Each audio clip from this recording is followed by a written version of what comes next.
2 ತಾಸು ಆಗ್ತಾ ಇದೆ.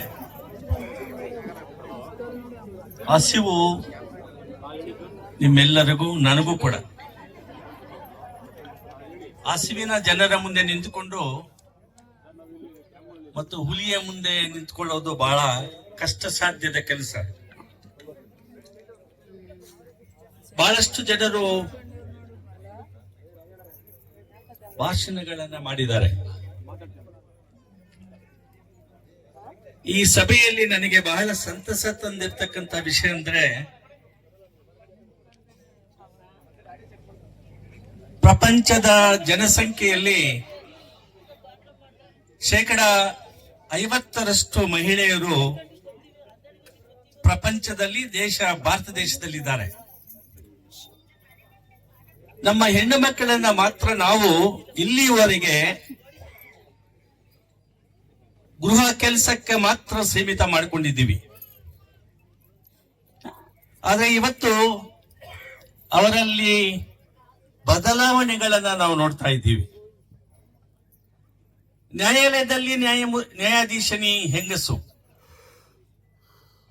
ಕಾರ್ಯಾಂಗದಲ್ಲಿ ಕಾರ್ಯಾಂಗ ಮಾಡ್ತಕ್ಕಂತಹ ಅಧಿಕಾರಿ ಹೆಂಗಸು, ವಕೀಲ ವೃಂದದಲ್ಲಿ ವಕೀಲಿ ಕೆಲಸ ಮಾಡ್ತಕ್ಕಂಥದ್ದು ಹೆಂಗಸು,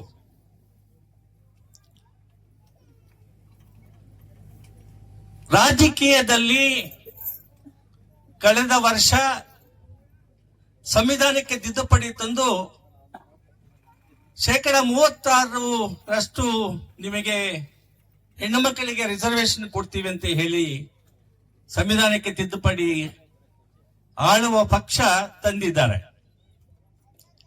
ಈ ಸಭೆಯಲ್ಲಿ ಕೂಡ ಬಹಳಷ್ಟು ಜನರು ಹೆಣ್ಣು ಮಕ್ಕಳಿದ್ದಾರಲ್ಲ, ಆದ್ರಿಂದ ಅದು ನನಗೆ ಸಂತಸ ತಂದಿದೆ. ನಾನು ಯಾವಾಗಲೂ ಹೇಳ್ತಿರ್ತೀನಿ, ಪುರುಷ ಪ್ರಧಾನವಾದ ಸಮಾಜದ ವ್ಯವಸ್ಥೆಯಲ್ಲಿ ಹ್ಯೂಮನ್ ರೈಟ್ಸ್ ಡಿಕ್ಲರೇಷನ್ ಕಾಯ್ದೆ 1948ರಲ್ಲಿ ಮಹಿಳೆಗೆ ಸ್ಥಾನಮಾನವನ್ನ ಕೊಡ್ತಕ್ಕಂಥದ್ದನ್ನ ನಾವು ಯೋಚನೆ ಮಾಡಬೇಕಾಗಿದೆ. ಅದನ್ನ ಅನುಸರಿಸಿ ಸಂವಿಧಾನದಲ್ಲಿ 14ನೇ ಮತ್ತು 15ನೇ ಅನುಚ್ಛೇದದಲ್ಲಿ ಮೂಲಭೂತ ಹಕ್ಕುಗಳಲ್ಲಿ ಬಹಳ ಸ್ಪಷ್ಟವಾಗಿ ನಮೂದಿಸಿದ್ದಾರೆ.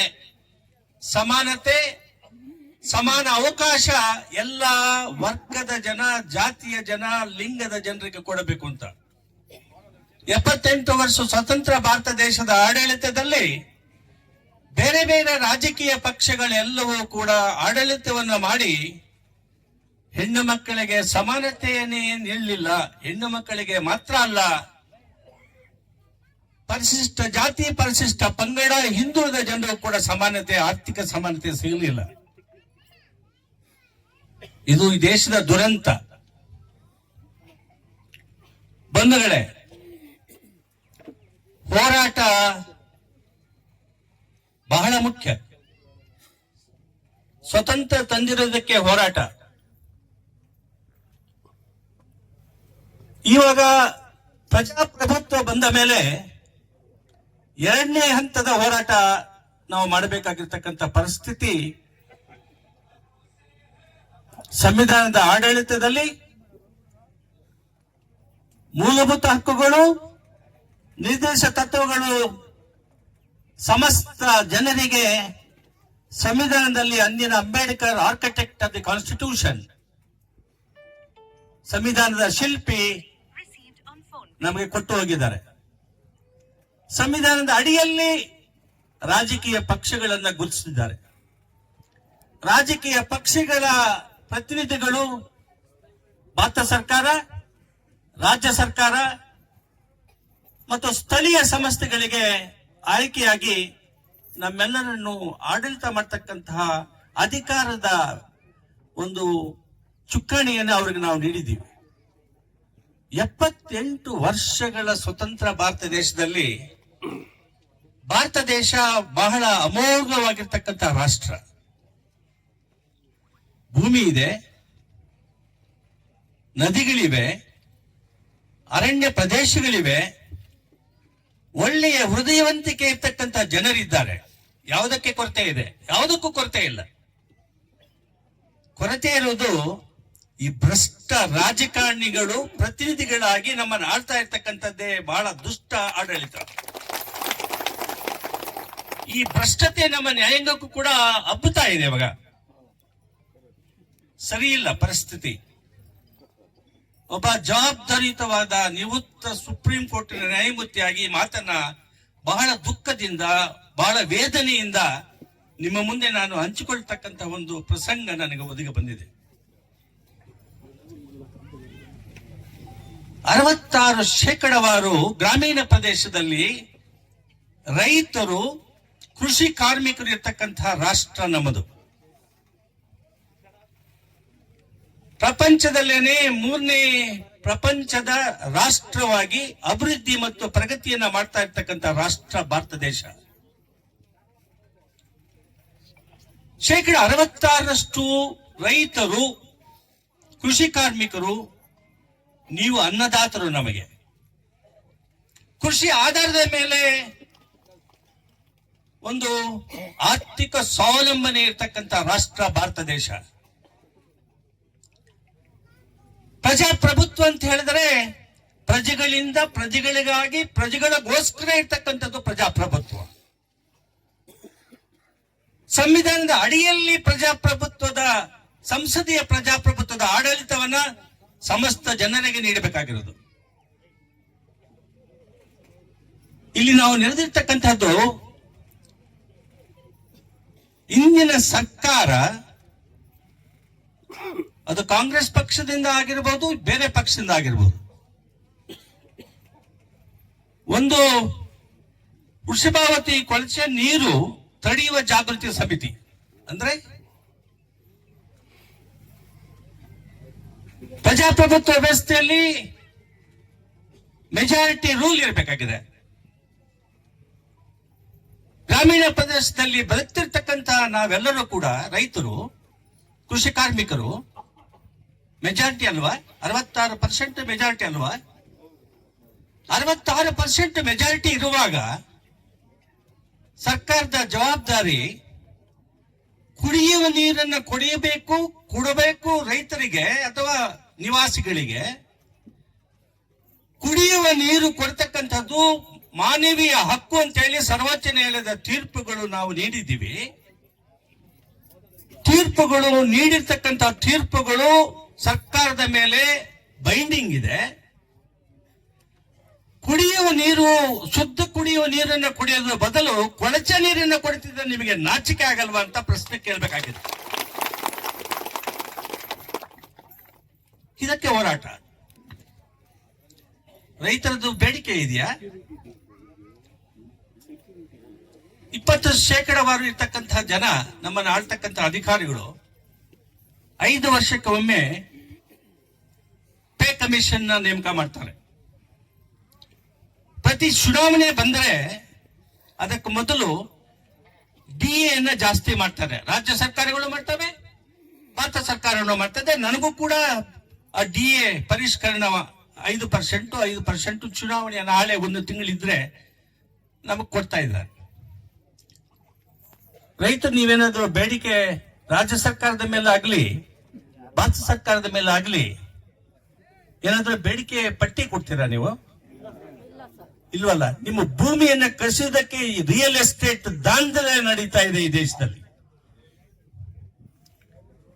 ಯಾರು ಇವರಿಗೆ ಅಧಿಕಾರ ಕೊಟ್ಟಿದ್ದೀಯ? ಅಧಿಕಾರನ ತಲಾಂತರಗಳಿಂದ, ಶತಮಾನಗಳಿಂದ ಭೂಮಿ ಮೇಲೆ ಆಧಾರ ಪಟ್ಟು ಬೆವರು ಸುರಿಸಿ ರಾತ್ರಿ ಹಗಲು ಕೆಲಸ ಮಾಡಿ ದವಸ ಧಾನ್ಯಗಳನ್ನು ಬೆಳೆದು ಹಾಲು ಉತ್ಪಾದನೆ ಮಾಡಿ ವಸ್ತ್ರದ ಸಿಲ್ಕ್ ಅನ್ನು ತಯಾರು ಮಾಡಿ ನಗರವಾಸಿಗಳಿಗೆ, ರಾಜಕಾರಣಿಗಳಿಗೆ, ನಮ್ಮಂತಹ ಜನರಿಗೆ ಬೆಳಗ್ಗೆ ಮುಂಜಾನೆ ಬೆಡ್ ಕಾಫಿಯಿಂದ ಹಿಡಿದು ರಾತ್ರಿ ಊಟ ಮಾಡುವವರಿಗೆ ನಿಮ್ಮ ಶ್ರಮ ಅದು ಪ್ರತಿಯೊಂದು ಕಾಳಿನಲ್ಲಿ ಇದೆ ಅಂತಕ್ಕಂಥದ್ದನ್ನ ಮರೆತು ಬಿಟ್ಟು ನಮ್ಮನ್ನು ಆಳ್ತಕ್ಕಂಥ ರಾಜಕಾರಣಿಗಳಿಗೆ ನಾವು ಉತ್ತರ ನೀಡಬೇಕಾಗಿದೆ. ಇದನ್ನ ಅರ್ಥ ಮಾಡ್ಕೊಳ್ತಕ್ಕಂಥ ನ್ಯಾಯಾಧೀಶರು ಬಹಳ ವಿರಳ ಇದ್ದಾರೆ. ಯಾಕಂದ್ರೆ ಕಷ್ಟ ಗೊತ್ತಿಲ್ಲ ಅವರಿಗೆ, ರೈತರ ಕಷ್ಟ ಗೊತ್ತಿಲ್ಲ, ಕೃಷಿ ಕಾರ್ಮಿಕರ ಕಷ್ಟ ಗೊತ್ತಿಲ್ಲ, ಮಹಿಳೆಯರ ಕಷ್ಟ ಗೊತ್ತಿಲ್ಲ, ಯುವಕರ ನಿರುದ್ಯೋಗದ ಸಮಸ್ಯೆ ಬಗ್ಗೆ ಗೊತ್ತಿಲ್ಲ. ಕಡಲೆಕಾಯಿ ಎಲ್ಲಿ ಬೆಳೀತಾರೆ ಅಂದ್ರೆ ಮರದಲ್ಲಿ ಬೆಳೀತಾರೆ ಅಂತಕ್ಕಂಥ ನ್ಯಾಯಾಧೀಶರು ನ್ಯಾಯಮೂರ್ತಿಗಳು ಈ ದೇಶದಲ್ಲಿ ಇದ್ದಾರೆ. ಈ ದೇಶದಲ್ಲಿ ಹಾಲು ಕರೆಯುವುದು 4 ಗಂಟೆಗೆ ನನ್ನ ತಾಯಿ ಎದ್ದು ಮೊಸರು ಹಾಲನ್ನು ಕರೆದು ಕಾಫಿ ಕೊಟ್ಟು ಕಸ ಗುಡಿಸಿ ಸಗಣಿ ತೆಗೆದು ಅಡಿಗೆ ಮಾಡಿ ಹೊಲಕ್ಕೆ ಈ ಅನ್ನವನ್ನ ಕೆಲಸ ಮಾಡೋರಿಗೆ ತಕೊಂಡೋಗಿ ಕೊಟ್ಟು ಅವ್ರ ಜೊತೆಯಲ್ಲಿ ಕೆಲಸ ಮಾಡಿ ಮಕ್ಕಳನ್ನ ಹೆತ್ತು ಮಕ್ಕಳನ್ನ ಪೋಷಣೆ ಮಾಡಿ ಬಹಳ ಹತ್ತಿರದಿಂದ ನೋಡಿರ್ತಕ್ಕಂಥ, ಅದರಿಂದ ನಿಮ್ಮ ನೋವು ನನಗೆ ಏನು ಅಂತ ಬಹಳ ಕಣಕಣದಲ್ಲಿ ಬಂದಿದೆ ನನಗೆ. ಆದ್ರಿಂದ ನಾನು ನಿವೃತ್ತಿ ಆದ ಮೇಲೆ ಕಮಿಷನು, ಆರ್ಬಿಟ್ರೇಷನು ಒಂದು 2 ತಾಸಿಗೆ ನನಗೆ ಕೂತ್ಕೊಂಡ್ರೆ 2.5 ಲಕ್ಷದಿಂದ 5 ಲಕ್ಷ ಕೊಡ್ತಾರೆ. ಅದು ನನಗೆ ಸಂತಸ ತಂದಿಲ್ಲ. ನಿಮ್ಮ ನೋವಿನಲ್ಲಿ ನಾನು ಒಬ್ಬ ಅಂತ ಹೇಳಿ ನಿಮ್ಮ ಪರ ನಿಂತ್ಕೊಳ್ದಿರತಕ್ಕಂತಹ ಕೆಲಸವನ್ನ ಮಾಡೋದಕ್ಕೆ ಮುಂದೆ ಬಂದಿದ್ದೀನಿ. ಕಾರಣ ನನ್ನ ಸ್ವಾರ್ಥ ಅಲ್ಲ, ನಿಮ್ಮ ಸ್ವಾರ್ಥಕ್ಕಾಗಿ ಅಲ್ಲ. ನನ್ನ ಚಿಂತನೆ ಈ ರೀತಿ ಇದೆ. ಈ ದೇಶದ ಪ್ರಗತಿ, ಈ ದೇಶದ ಅಭಿವೃದ್ಧಿ ಆಗಬೇಕಾದ್ರೆ ರೈತ ಕುಟುಂಬ ಮತ್ತು ಕೃಷಿ ಕಾರ್ಮಿಕರ ಕಲ್ಯಾಣಕ್ಕಾಗಿ ನಾವು ಕೆಲಸವನ್ನ ಮಾಡಿದ್ರೆ ಮಾತ್ರ ದೇಶದ ಪ್ರಗತಿ ಸಾಧ್ಯ ಆಗ್ತದೆ ಅಂತಕ್ಕಂಥ ಚಿಂತನೆ ಇರ್ತಕ್ಕಂಥ ಒಬ್ಬ ನಿವೃತ್ತ ನ್ಯಾಯಮೂರ್ತಿ ನಾನು.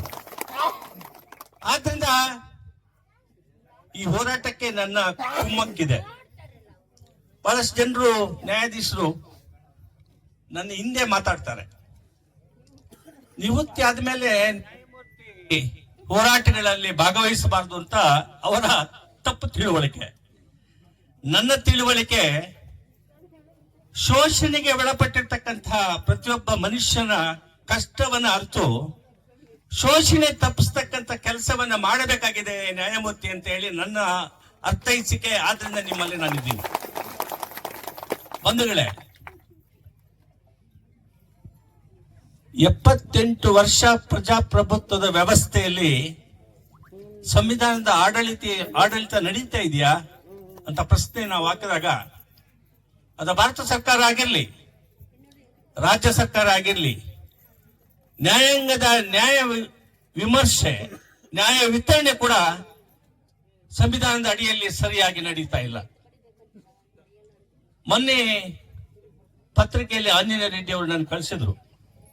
ಒಬ್ಬ ನೌಕರ 100 ರೂಪಾಯಿ ಲಂಚ ಪಡೆದ ಅಂತ ಹೇಳಿ ಜೈಲಿಗೆ ಹಾಕಿ ಶಿಕ್ಷೆಗೆ ಒಳಪಡಿಸಿ 39 ವರ್ಷಗಳ ತದನಂತರ ಅವನು ನಿರಪರಾಧಿ ಅಂತ ಹೇಳಿ ಸುಪ್ರೀಂ ಕೋರ್ಟ್ ಹೇಳಿ ಅವ್ರನ್ನ ಖುಲಾಸೆ ಮಾಡ್ತಾರೆ. ಅಂದ್ರೆ 39 ವರ್ಷಗಳ ಕಾಲ ಜೈಲಿನಲ್ಲಿ ವಾಸ ಮಾಡ್ತಾನೆ ಆ ಒಬ್ಬ ಪ್ರಜೆ, ಈ ದೇಶದ ಪ್ರಜೆ.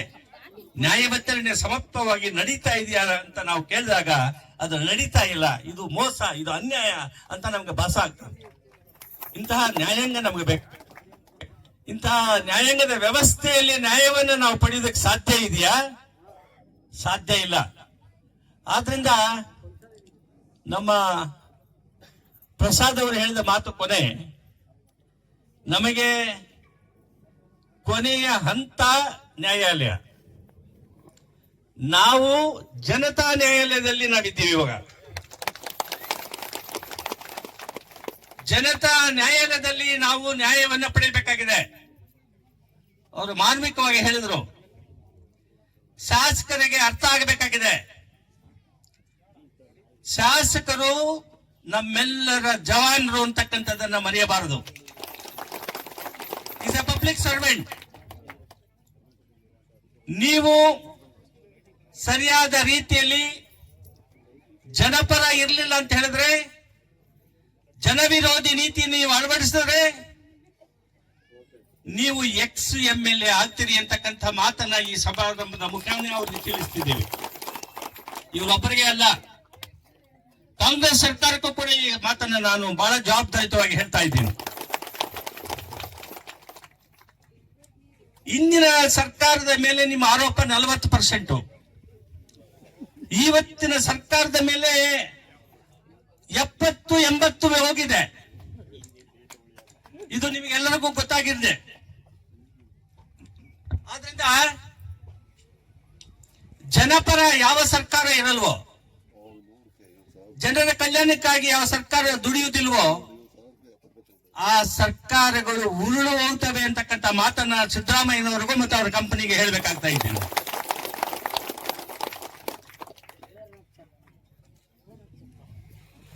ಆಂಜನೇಯ ರೆಡ್ಡಿ ಮಾತಿನಲ್ಲಿ ಹೇಳಿದ್ರು, ನಾನು ಸರ್ವೋಚ್ಚ ನ್ಯಾಯಾಲಯದಲ್ಲಿ ಇವರು ಹೋರಾಟ ಮಾಡುವಾಗ ಸರ್ವೋಚ್ಚ ನ್ಯಾಯಾಲಯದಲ್ಲಿದ್ದೆ. ನಮ್ಮ ಊರುಗಳಿಗೆ ಕೆಸಿ ವ್ಯಾಲಿ ನೀರು ತುಂಬಿಸ್ತೀವಿ ಕೆರೆಗಳಂತೇಳಿ ನಮ್ಮ ರಮೇಶ್ ಕುಮಾರ್ ಪ್ರಸಾದ್ ಅವರು ಹೇಳಿದ್ರು. ರಮೇಶ್ ಕುಮಾರ್ ಅವರು ಎಲ್ಲಿದ್ದಾರೆ ಅಂತ, ಅಡ್ಡಿಗಲ್ ಫಾರೆಸ್ಟ್ ಲ್ಯಾಂಡ್ ನಲ್ಲಿ ಅವರು ವ್ಯವಸಾಯ ಮಾಡ್ತಿದ್ದೀವಿ ಅಂತ ನಮ್ಮೂರ ಪಕ್ಕದಲ್ಲಿ 10 ಮೈಲಿ ಅಲ್ಲಿದ್ದಾರೆ ನಮ್ಮ ಮಾವನೂರು ಪಕ್ಕದಲ್ಲಿ. ನನ್ಗೆ ಬಹಳ ಆತ್ಮೀಯ ಸ್ನೇಹಿತ, ಯಾವಾಗ್ಲೂ ಹೇಳ್ತಾ ಇರ್ತೀನಿ. ಆಂಜನೇಯ ರೆಡ್ಡಿನ ದೇವಸ್ಥಾನಕ್ಕೆಲ್ಲ ಹೋದಾಗ ಅವರು ನಿನ್ನಿಂದ ಇದೆಲ್ಲ ಹಾಳಾಗೋಗ್ಬಿಡ್ತು ಅಂತ ಹೇಳಿದ್ರು. ಅವನ ಪರ ಇರ್ತಕ್ಕಂಥವ್ರು ಆಂಜನೇಯ ರೆಡ್ಡಿನ ಹೊಡೆಯಕ್ಕೆ ಬಂದ್ರು. ನಾನು ಹೋದೆ ಅಲ್ಲಿಗೆ, ಯಾರ ಬರೋರು ಹೊಡಿಯವ್ರು ಬರ್ರಿ ನೋಡೋಣ ಅಂತ ಹೇಳಿ ಹೋದೆ. ಅಂದ್ರೆ ಜನರು ಬಹಳ ಬುದ್ಧಿವಂತರು ಅಂತಕ್ಕಂಥದ್ದು ರಾಜಕಾರಣಿಗಳು ಅರಿವು ಮಾಡ್ಕೋಬೇಕಾಗಿದೆ. ಜನಪರ ನೀವು ನಿಲ್ಲಲಿಲ್ಲ ಅಂದ್ರೆ, ಜನವಿರೋಧಿ ನೀತಿಗಳನ್ನು ನೀವು ಅಳವಡಿಸೋದಾದರೆ ನಿಮ್ಮನ್ನ ಬಹಿಷ್ಕರಿಸ್ತಾರೆ ಜನರು ಅಂತಕ್ಕಂಥದ್ದನ್ನು ತಿಳ್ಕೋಬೇಕಾಗಿದೆ. ಅಲ್ಲ, ಸಂವಿಧಾನದ ಅಡಿಯಲ್ಲಿ ಪ್ರಮಾಣ ವಚನ, ಮುಖ್ಯಮಂತ್ರಿಗಳು, ಮಂತ್ರಿಗಳು, ಶಾಸನಸಭಾ ಸದಸ್ಯರುಗಳು ಸಂವಿಧಾನದ ಅಡಿಯಲ್ಲಿ ಕಾನೂನಿನಂತೆ ನಾವು ನಮ್ಮ ಕೆಲಸವನ್ನ ನಿರ್ವಹಿಸ್ತೀವಿ ಅಂತ. ಸಂವಿಧಾನದ ವಿರೋಧವಾಗಿ ನಡೆಸ್ಕೊಳ್ತಾ ಇದ್ದಾರೆ ಮುಖ್ಯಮಂತ್ರಿಗಳು, ಸಂಪುಟದ ಸಚಿವರು, ಶಾಸಕರು ಎಲ್ಲರೂ ಅಂತ ಮಾತನ್ನ ಹೇಳ್ತಾ ಇದ್ದೀನಿ. ಸಂವಿಧಾನ ಏನ್ ಹೇಳ್ತದೆ? ಸಂವಿಧಾನ ಅನುಚ್ಛೇದ 21ರಲ್ಲಿ ಏನ್ ಹೇಳ್ತದೆ ಅಂದ್ರೆ, ಮೂಲಭೂತ ಹಕ್ಕು ಮಾನವೀಯ ಹಕ್ಕು ಅಂತೇಳಿ ಸರ್ವೋಚ್ಚ ನ್ಯಾಯಾಲಯದ ಸಂವಿಧಾನದ ಪೀಠಗಳ ತೀರ್ಪುಗಳು. ಕುಡಿಯುವ ನೀರು ಕೊಡ್ತಕ್ಕಂಥದ್ದು, ನೀರು ಸರಬರಾಜು ಮಾಡ್ತಕ್ಕಂಥ ಕರ್ತವ್ಯ ಸಂವಿಧಾನದ ಕರ್ತವ್ಯ ಸರ್ಕಾರದ್ದು. ಬರೀ ಕುಡಿಯುವ ನೀರಲ್ಲ, ಕೃಷಿಗೆ ನೀರನ್ನು ಕೊಡಿಸ್ತಕ್ಕಂಥ ಕೂಡ ಆದ್ಯ ಕರ್ತವ್ಯ ಸರ್ಕಾರದ್ದು. ಈ ವೃಷಭಾವತಿ ನದಿಯಲ್ಲಿ ಕೊಳಚೆ ನೀರನ್ನ, ತ್ಯಾಜ್ಯ ನೀರನ್ನ ತಗೊಂಡ್ಬಂದು ನೀವು ಕೊಡ್ತಾ ಇದ್ದೀರಲ್ಲ, ಅದು ಕುಡಿದರೆ ಪರಿಣಾಮ ಏನಾಗಿದೆ ಅಂತ ಕೋಲಾರದಲ್ಲಿ, ಚಿಕ್ಕಬಳ್ಳಾಪುರದಲ್ಲಿ ನಮ್ಗೆಲ್ರಿಗೂ ಅನುಭವ ಆಗಿದೆ. ಸಾರ್ವಜನಿಕರ ಗಮನಕ್ಕೆ ಅದು ಬಂದಿದೆ. ಟೊಮೊಟ ಬೆಳೆದರೆ ಬೆಳೆಕ್ ಸಾಧ್ಯನೇ ಇಲ್ಲ, ವೈರಸ್ಸು. ಏನು ಔಷಧಿ ಹೊಡೆದರೂ ಕೂಡ ಟೊಮೊಟೊ ಬೆಳೆಯಕ್ಕಾಗ್ತಾ ಇಲ್ಲ ನಮ್ಮ ಪ್ರದೇಶಗಳಲ್ಲಿ. ಆ ನೀರು ಕೊಳವೆ ಬಾವಿಗಳಿಗೆ ಹೋಗಿ ಆ ನೀರನ್ನು ಕುಡಿದರೆ ವಿಷದ ನೀರಾಗಿದೆ. ಅಂದ್ರೆ ಅನುಚ್ಛೇದ ಏನ್ ಹೇಳ್ತದೆ? ಆರೋಗ್ಯಕರವಾಗಿರ್ತಕ್ಕಂಥ ಜೀವನವನ್ನ ನಡೆಸ್ತಕ್ಕಂಥದ್ದು ಮೂಲಭೂತ ಹಕ್ಕು. ಕುಡಿಯುವ ನೀರು ವಿಷ ಬೆರೆಸಿ ನಮಗೆ ಕೊಡುವುದಾದ್ರೆ ನೀವು 21ನೇ ಆರ್ಟಿಕಲ್ ಅನ್ನ ನೀವು ವೈಲೇಟ್ ಮಾಡಿದ್ದೀರಿ. ಒಂದು. ಎರಡನೇದು, ನಾವು ಸ್ಯಾನ್ ಫ್ರಾನ್ಸಿಸ್ಕೋದಲ್ಲಿ ನಡೆದಿರ್ತಕ್ಕಂತಹ ಒಂದು ಸಭೆಯಲ್ಲಿ ಭಾರತ ದೇಶ ಕೂಡ ಸಹಿ ಮಾಡಿದ್ದಾರೆ ಟರಾವ್ಗೆ. 1971 ಮತ್ತು 74 ಇಸ್ವಿಯಲ್ಲಿ ಸ್ವತಂತ್ರ ಬಂದ ನಂತರ 50 ವರ್ಷಗಳ ಹಿಂದೆ ವಾಟರ್ ಏರ್ ಪೊಲ್ಯೂಷನ್ ಆಕ್ಟ್ ಅಂತ 71 and 74 ಬಂದಿದೆ. ಪಾರ್ಲಿಮೆಂಟ್ ನವರು ಕಾಯ್ದೆ ಮಾಡಿದ್ದಾರೆ. ಯಾಕೆ? ಸುಖಕರವಾದ ಜೀವನ, ಆರೋಗ್ಯಕರವಾದ ಜೀವನವನ್ನು ನಡೆಸ್ತಕ್ಕಂಥದ್ದು ಮೂಲಭೂತ ಹಕ್ಕು 21ನೇ ಅನುಚ್ಛೇದದಲ್ಲಿ. ಇವಾಗ ಈ ಕೊಳಚೆ ನೀರನ್ನ ನಮ್ಮ ಜನರಿಗೆ ನೀವು ಪೂರೈಸುವುದಾದರೆ ವಾಟರ್ ಆಕ್ಟ್ ವೈಲೇಟ್ ಮಾಡಿದ್ದೀರಿ, ಏರ್ ಆಕ್ಟ್ ವೈಲೇಟ್ ಮಾಡಿದ್ದೀರಿ. ಈ ಕೊಳಚೆ ನೀರು, ತ್ಯಾಜ್ಯ ನೀರು ಗಾಳಿಯಲ್ಲಿ ಸರಬರಾಜಾಗ್ತದೆ. ಅದಾದಾಗ ಒಳ್ಳೆ ಆಮ್ಲಜನಕವನ್ನು ನಾವು ಸೇವಿಸುವುದಕ್ಕೆ ಸಾಧ್ಯ ಇಲ್ಲ. ಕುಡಿಯುವ ನೀರಿನಲ್ಲಿ ವಿಷ ಬೆರೆಸಿದ್ದಾರೆ ಈ ಕೊಳಚೆ ನೀರನ್ನು ಕೊಟ್ಟು. ಆದ್ರಿಂದ ಏರ್ ಆಕ್ಟ್, ವಾಟರ್ ಆಕ್ಟ್ ಮತ್ತು ಪೊಲ್ಯೂಷನ್ ಕಂಟ್ರೋಲ್ ಆಕ್ಟ್ 1986 ಅಂತ ಒಂದಿದೆ. ಈ ಎಲ್ಲ ಕಾಯ್ದೆಗಳನ್ನ ನೀವು ವೈಲೇಟ್ ಮಾಡಿದ್ದೀರಿ. ಆದ್ರಿಂದ ಸಂವಿಧಾನದ ಅಡಿಯಲ್ಲಿ ಪ್ರಮಾಣ ವಚನ ನಿಮ್ಮದು, ಸಂವಿಧಾನ ವಿರೋಧವಾಗಿ ಶಾಸನಗಳನ್ನು ವಿರೋಧಿಸಿ ನಡ್ಕೊಳ್ತಾ ಇದ್ದೀರಿ. ಆಡಳಿತವನ್ನು ನೀವು ನೀಡ್ತಾ ಇದ್ದೀರಿ. ಇದು ಆಡಳಿತ ಅಲ್ಲ, ಇದು ಭ್ರಷ್ಟ ಆಡಳಿತ. ನಿಮ್ಮ ಕೈಯಲ್ಲಿ ಸಾಧ್ಯ ಇಲ್ಲದೆ ಇರತಕ್ಕಂಥ ಆಡಳಿತ. ಅಧಿಕಾರಕ್ಕೆ ಬಂದಿರುವುದು ಹಣ ಮಾಡೋದಕ್ಕೆ ಮತ್ತು ರಿಯಲ್ ಎಸ್ಟೇಟ್ ದಾಂಧಲೆ ಮಾಡೋದಕ್ಕೆ, ಜನರನ್ನ ಸಾಯಿಸುವುದಕ್ಕೆ ಬಂದಿರತಕ್ಕಂಥ ಸರ್ಕಾರಗಳು ನಮ್ಮ ಮುಂದೆ ಇರುವುದಕ್ಕೆ ಸಾಧ್ಯ ಇಲ್ಲ. ಅವನ್ನೆಲ್ಲ ಆಚೆ ಕಳಿಸಬೇಕಾಗಿದೆ. ಆದ್ರಿಂದ ಈ ಹೋರಾಟ ನಾವೆಲ್ಲರೂ ಕೂಡ ಸೇರಿದ್ದೀವಿ. ನಮ್ಮ ಸುಷ್ಮಾ ಶ್ರೀನಿವಾಸ್ ಅವರು ಗೆಲ್ಲುವವರೆಗೆ ಹೋರಾಟ ಅಂತ ಹೇಳಿದ್ದಾರೆ. ಬಹಳ ಚಂದ ಮಾತಾಡಿದೀಯಮ್ಮ ನೀನು, ಏನ್ ತಪ್ಪು ಮಾತಾಡಿಲ್ಲ ನೀನು. ಎಲ್ಲ ನಗ್ನ ಸತ್ಯಗಳನ್ನ ಹೇಳಿದೀಯ ನೀನು. ಈ ನಗ್ನ ಸತ್ಯಗಳು ಹೇಳಲೇಬೇಕಾಗ್ತದೆ. ಆದ್ರಿಂದ ಎಲ್ಲಿವರೆಗೆ ಜ್ಞಾನೋದಯ ಆಗ್ತದೋ ಸರ್ಕಾರಕ್ಕೆ, ಅಲ್ಲಿವರೆಗೆ ಹೋರಾಟ ಮಾಡಲೇಬೇಕಾಗ್ತದೆ. ಹೋರಾಟ ನಾವು ಸುಖವಾಗಿ ನೆಮ್ಮದಿಯಿಂದ ನಮ್ಮ ಜನರು, ನಮ್ಮ ಮಹಿಳೆಯರು, ನಮ್ಮ ಯುವಕರು, ನಮ್ಮ ಮುಂದಿನ ಪೀಳಿಗೆಗೆ ಜೀವಂತವಾಗಿ ಸುಖಕರವಾದ ಆರೋಗ್ಯಕರವಾದ ಜೀವನವನ್ನು ನಡೆಸುವುದಕ್ಕೋಸ್ಕರವಾಗಿ ಒಳ್ಳೆಯ ಕುಡಿಯುವ ನೀರನ್ನ ಪೂರೈಕೆ ಮಾಡ್ತಕ್ಕಂಥ ಜವಾಬ್ದಾರಿಯನ್ನು ಸಂವಿಧಾನಬದ್ಧವಾಗಿ ನಡ್ಕೋಬೇಕು ಅಂತ ಹೇಳಿ ಒಂದು ಕೂಗು ಬೆಂಗಳೂರು ನಗರಕ್ಕೆ ಮುಖ್ಯಮಂತ್ರಿ ಮತ್ತು ಸಂಪುಟದ ಸಚಿವರಿಗೆ ತಿಳಿಸ್ತಕ್ಕಂತಹ ಈ ಒಂದು ಹೋರಾಟ, ಇದು ಹೋರಾಟದ ಮಾಣಿ ಕೂಡ. ನೀವು ಮುಂದೆ ಒರೆಸೋದಾದರೆ ಹೇಳಿದ್ರಲ್ಲ, ಯಾವ ಕೊಳವೆಗಳನ್ನು ನಾವು ಇಡುವುದಕ್ಕೆ ಬಿಡುವುದಿಲ್ಲ, ಎಲ್ಲ ಕಿತ್ತು ಬಿಸಾಕಿ. ನೀವೇನು ಭಯ ಪಡ್ಬೇಕಾಗಿಲ್ಲ, ನಾವಿದ್ದೀವಿ. ಇವರು ಜನರನ್ನು ಸಾಯಿಸಕ್ಕೆ ಹೋದಾಗ ರಕ್ಷಣೆ ಮಾಡ್ಕೊಳ್ತಕ್ಕಂಥದ್ದು ಸೆಲ್ಫ್ ಡಿಫೆನ್ಸ್ ಇದೆ ಅಂತ ಹೇಳಿ ಕಾಯ್ದೆ ಹೇಳ್ತದೆ. ನೀವ್ಯಾರು ಭಯ ಪಡಬೇಡಿ, ಆ ಪೈಪ್ಗಳನ್ನೆಲ್ಲ ಕಿತ್ತು ಬಿಸಾಕಿ, ತೊಂದರೆನೇ ಇಲ್ಲ. ಯಾರ್ಯಾರು ಕೇಸುಗಳಾಗ್ತಾರೆ ಅದೆಲ್ಲ ನಾವು ನೋಡ್ಕೊಳಕ್ ನಾವ್ ಇದೀವಿ, ತೊಂದರೆ ಇಲ್ಲ. ನಿಮ್ಮಿಂದ ನಾವ್ ಇದೀವಿ. ಒಂದು ಮಾತಾಡ್ತಾ ಮಾಡ್ಕೋಬೇಕಾಗಿದೆ. ಈ ದೇಶದಲ್ಲಿ ಅವ್ರಿಗೂ ಹೇಳ್ತೀನಿ ಸ್ವಲ್ಪ ಇರಿ, ಕೂತ್ಕೊಳ್ಳಿ. ಪೊಲೀಸ್ನವ್ರಿಗೂ ಹೇಳ್ತೀನಿ, ನಿನ್ನೆ ನ್ಯಾಯಾಲಯದಲ್ಲಿ ತಡೆಯಾಜ್ಞೆ ತಗೊಂಡ್ಬಂದು ಈ ಸಭೆ ಮಾಡ್ತಾ ಇರ್ತಕ್ಕಂಥ ವಿಚಾರ ಅವ್ರಿಗೂ ಕೂಡ ಹೇಳ್ತೀನಿ, ಕಿವಿ ಮಾತು ಹೇಳ್ತೀನಿ ಅವ್ರಿಗೂ ಕೂಡ. ಭಾಸ್ಕರ್ ಪ್ರಸಾದ್ ಅವರು ಹೇಳಿದ್ದಾರೆ, ಅವರು ಇಂಥ ಅರೆಸ್ಟ್ಗಳು, ಇಂಥ ಕೇಸುಗಳು ಬಹಳಷ್ಟು ನಮ್ಮ ಸುಷ್ಮಾ ಶ್ರೀನಿವಾಸ್ ಅವರಿಗೆ ರೌಡಿ ಶೀಟ್ ನಲ್ಲಿ ಮಾಡ್ತೀವಿ ಅಂತ ಹೇಳಿ 2016ರಲ್ಲಿ ನನಗೆ ಹೇಳಿದ್ರು. ಹಾಕ್ಲಿ ಬಿಡಮ್ಮ, ರೌಡಿ ಶೀಟ್ ನಲ್ಲಿ ಹಾಕದೆ ಅದನ್ನ ಖುಲಾಸೆ ಮಾಡ್ತಕ್ಕಂಥ ಕೆಲಸ ನಾನು ಮಾಡಿಸ್ತೀನಿ ಅಂತ ಹೇಳಿದೆ. ನಾನು ಜಡ್ಜ್ಮೆಂಟ್ ಬರ್ತಿದ್ದೀನಿ. ಪೊಲೀಸ್ನವ್ರಿಗೂ ಹೇಳ್ತೀನಿ, ಪೊಲೀಸ್ನವ್ರು ಒಬ್ಬರೇ ಅಲ್ಲ, ತಹಸೀಲ್ದಾರ್, ಡೆಪ್ಯೂಟಿ ಕಮಿಷನರ್, ಇಂಜಿನಿಯರ್ಸ್ ಅವರೆಲ್ಲರೂ ಮರ್ತು ಬಿಟ್ಟಿದ್ದಾರೆ. ನಮ್ಮ ಟ್ಯಾಕ್ಸ್ ಹಣದಿಂದ ಅವರಿಗೆ ಸ್ಯಾಲರಿ.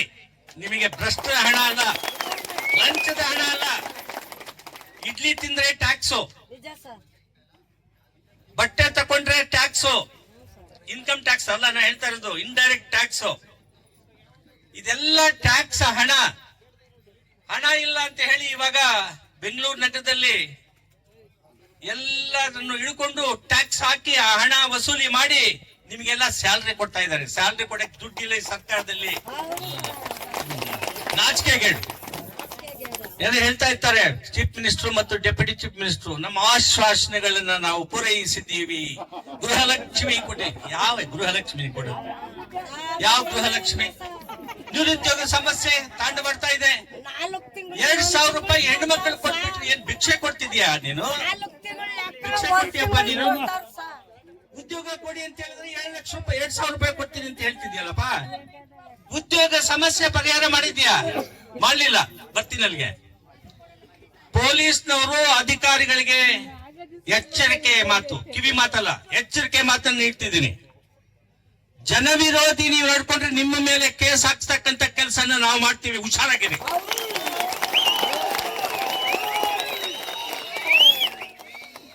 ಏನು ಹೆಣ್ಣು ಮಕ್ಕಳಿಗೆ ನಿಮ್ಗೆ ಅಧಿಕಾರ ಇದೆ ಅಂತ ಹೇಳ್ಬಿಟ್ಟು ಅರೆಸ್ಟ್ ಮಾಡಿ ಬಸ್ಗಳಲ್ಲಿ ತುಂಬಿಸಿ ಕುರಿಗಳನ್ನು ತುಂಬಿಸಿದಾಗ ಬೀದಿಗಳೆಲ್ಲ ಅಡ್ಡಾಡಿಸಿ ಕೊನೆಗೆ ಬೇಲ್ ತಕೊಳ್ಳಿ, ನಿಮ್ ಮೇಲೆ ಪ್ರೈವೇಟ್ ಕಂಪ್ಲೇಂಟ್ ಹಾಕಿ ಒಳಗಡೆ ನಿಮ್ಮನ್ನು ಕಳಿಸ್ತೀವಿ, ಹುಷಾರಾಗಿರಿ ಅಂತ ಇನ್ನೊಂದು ದಿವಸ ಹೇಳ್ತಾ ಇದ್ದಾರೆ.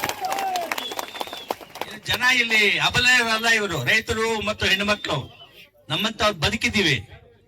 ಇಲ್ಲಿಂದ ಸುಪ್ರೀಂ ಕೋರ್ಟ್ ವರೆಗೂ ನಿಮ್ ಪರ ನಾವಿರ್ತೀವಿ. ಇದಾರೆ ಲಾಯರ್ಗಳು.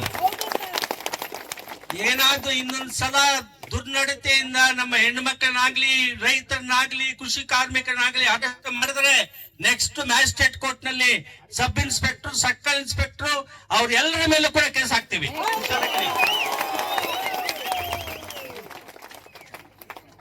ನೀವು ನಮ್ಮ ಸೇವಕರು, ನಾವು ಯಜಮಾನರು, ಹುಷಾರಾಗಿರ್ಬೇಕು.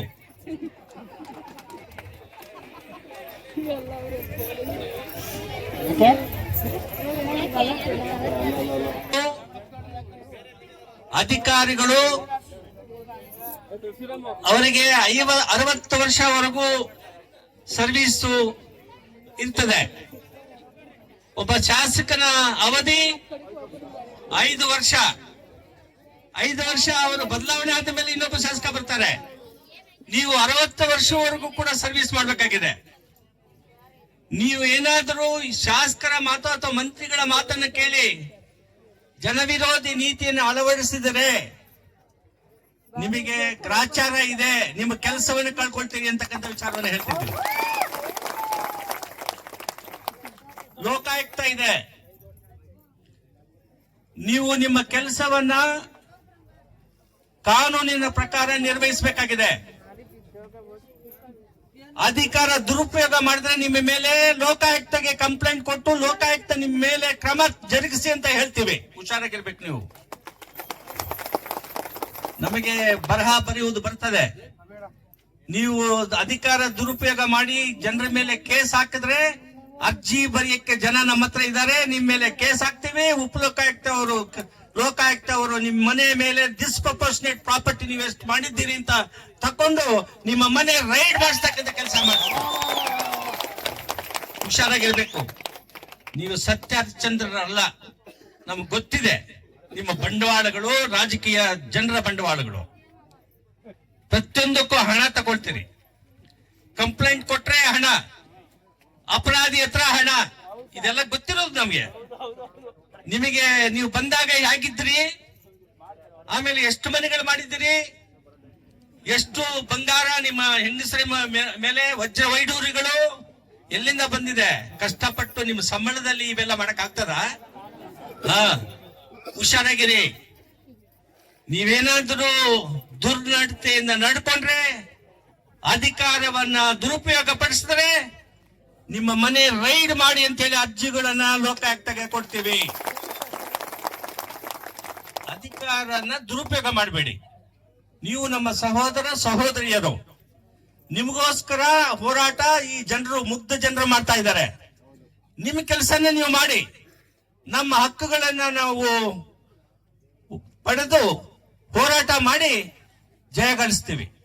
ಒಂದು ಚರಿತ್ರೆ, ಪ್ರಪಂಚದ ಚರಿತ್ರೆಯನ್ನು ಅರಿವು ಮಾಡಿಕೊಳ್ಳಿ. ಈ ಪ್ರಪಂಚದಲ್ಲಿ ಯಾವ ರೀತಿ ಪಾಳೆಗಾರಿಕೆಯ ಒಂದು ವ್ಯವಸ್ಥೆ ಇತ್ತು, ಬಂಡವಾಳಶಾಹಿಯ ವ್ಯವಸ್ಥೆ ಇದೆ. ಅಮೆರಿಕ ದೇಶ ಸಾಮ್ರಾಜ್ಯಶಾಹಿ ವ್ಯವಸ್ಥೆ ಇದೆ. ನಮ್ಮನ್ನ ಆಳಿದ್ದು ಬ್ರಿಟಿಷರು, ಅದರ ಹಿಂದೆ ಮೊಘಲರು, ನಾವು ಹೋರಾಟದ ಮುಖೇನ ಸಂಸದೀಯ ಪ್ರಜಾಪ್ರಭುತ್ವವನ್ನು ಪಡೆದಿದ್ದೀವಿ. ಪಾಳೆಗಾರಿಕೆಯ ವ್ಯವಸ್ಥೆ ಇವತ್ತಿಲ್ಲ. ಇವತ್ತು ಪ್ರಜಾಪ್ರಭುತ್ವದ ವ್ಯವಸ್ಥೆ, ಸಂಸದೀಯ ಪ್ರಜಾಪ್ರಭುತ್ವ ವ್ಯವಸ್ಥೆ. ಎಲ್ಲ ಪ್ರಜೆಗಳು ಸಮಾನರು ಅಂತ ಸಂವಿಧಾನದಲ್ಲಿ ಅಂಬೇಡ್ಕರ್ ಅವರು 14ನೇ ಅನುಚ್ಛೇದದಲ್ಲಿ ಕೊಟ್ಟಿದ್ದಾರೆ. ನೀನು ಸಬ್ ಇನ್ಸ್ಪೆಕ್ಟರ್ ಆಗಿರ್ಬೋದು, ಡೆಪ್ಯೂಟಿ ಕಮಿಷನರ್ ಆಗಿರ್ಬೋದು, ಚೀಫ್ ಸೆಕ್ರೆಟರಿ ಆಗಿರ್ಬೋದು, ಚೀಫ್ ಮಿನಿಸ್ಟರ್ ಆಗಿರ್ಬೋದು, ಜಡ್ಜ್ ಆಗಿರ್ಬೋದು, IAS ಆಫೀಸರ್ ಆಗಿರ್ಬೋದು, ಪ್ರೆಸಿಡೆಂಟ್ ಆಫ್ ಇಂಡಿಯಾ ಆಗಿರ್ಬೋದು, ಗವರ್ನರ್ ಆಗಿರ್ಬೋದು, ಸುಪ್ರೀಂ ಕೋರ್ಟ್ ನ್ಯಾಯಮೂರ್ತಿ, ಚೀಫ್ ಜಸ್ಟಿಸ್ ಆಗಿರ್ಬೋದು, ಎಲ್ಲರೂ ಸರಿಸಮಾನರು ಸಂವಿಧಾನದಲ್ಲಿ ಅಂತಕ್ಕಂಥದ್ದನ್ನ ಅರಿವು ಮಾಡ್ಕೋಬೇಕಾಗಿದೆ. ಅದನ್ನ ಮೀರಿ ದುರ್ನಡತೆಯಿಂದ ಅಧಿಕಾರ ದುರುಪಯೋಗ ಮಾಡಿದ್ರೆ ನೀವು ಕೂಡ ಪೊಲೀಸ್ ಸ್ಟೇಷನ್ ಅಲ್ಲಿ ಇರಬೇಕಾಗ್ತದೆ ಅಂತಕ್ಕಂಥದ್ದು ಸುಪ್ರೀಂ ಕೋರ್ಟ್ನವರು ಇತ್ತೀಚೆಗೆ ಹೇಳಿದ್ದಾರೆ. ಪೊಲೀಸ್ ಸ್ಟೇಷನ್ಸ್ ನಲ್ಲಿ ಈ ಕ್ಯಾಮೆರಾಗಳನ್ನು ಅಳವಡಿಸಬೇಕು ಅಂತ. ಬೀದಿಯಲ್ಲಿ ನೀವು ಏನು ಲಾಠಿ ಚಾರ್ಜ್ ನಮ್ಮ ಜನರ ಮೇಲೆ ಏನ್ ಮಾಡ್ತೀರಿ, ಹ್ಯೂಮನ್ ರೈಟ್ಸ್ ವೈಲೇಷನ್ ಅಂತ ಹ್ಯೂಮನ್ ರೈಟ್ಸ್ ಕಮಿಷನ್ಗೆ ಹೋಗ್ತೀವಿ. ಹುಷಾರಾಗಿರಿ. ನಿಮ್ ಕೆಲಸ ನೀವು ಮಾಡಿ, ಕಾನೂನು ಪ್ರಕಾರ ನೋಡ್ಕೊಳ್ಳಿ. ಸಹಸ್ರಾರು ಜನರಿಗೆ ಅನ್ಯಾಯ ಆಗ್ತಾ ಇದೆ ಅಂತೇಳಿ ಹೋರಾಟ ಮಾಡುವಾಗ ಅವನ್ನೆಲ್ಲ ಅರೆಸ್ಟ್ ಮಾಡ್ತಕ್ಕಂಥ ಅಧಿಕಾರ ಯಾವ ಕಾನೂನಲ್ಲಿ ನೀವು ಅರೆಸ್ಟ್ ಮಾಡೋದು? ಆ ರೀತಿ ಬ್ರಿಟಿಷರು ಪ್ರಜಾಪ್ರಭುತ್ವದ ನಡವಳಿಕೆ ನಿಮ್ದು ಆಗುತ್ತದ? ಪ್ರಜಾಪ್ರಭುತ್ವ ಅಂದ್ರೆ ಏನು? ಎಲ್ಲಿ ಅನ್ಯಾಯ ಆಗ್ತದ ಅಲ್ಲಿ ಹೋರಾಟ ನಡೀತದೆ, ಎಲ್ಲಿ ಅನ್ಯಾಯ ಆಗ್ತದ ಅಲ್ಲಿ ಧರಣಿ ನಡೀತದೆ. ಅವರಿಗೆ ಸಂರಕ್ಷಣೆ ನೀಡ್ತಕ್ಕಂಥದ್ದು ಜವಾಬ್ದಾರಿ ನಿಮ್ದು.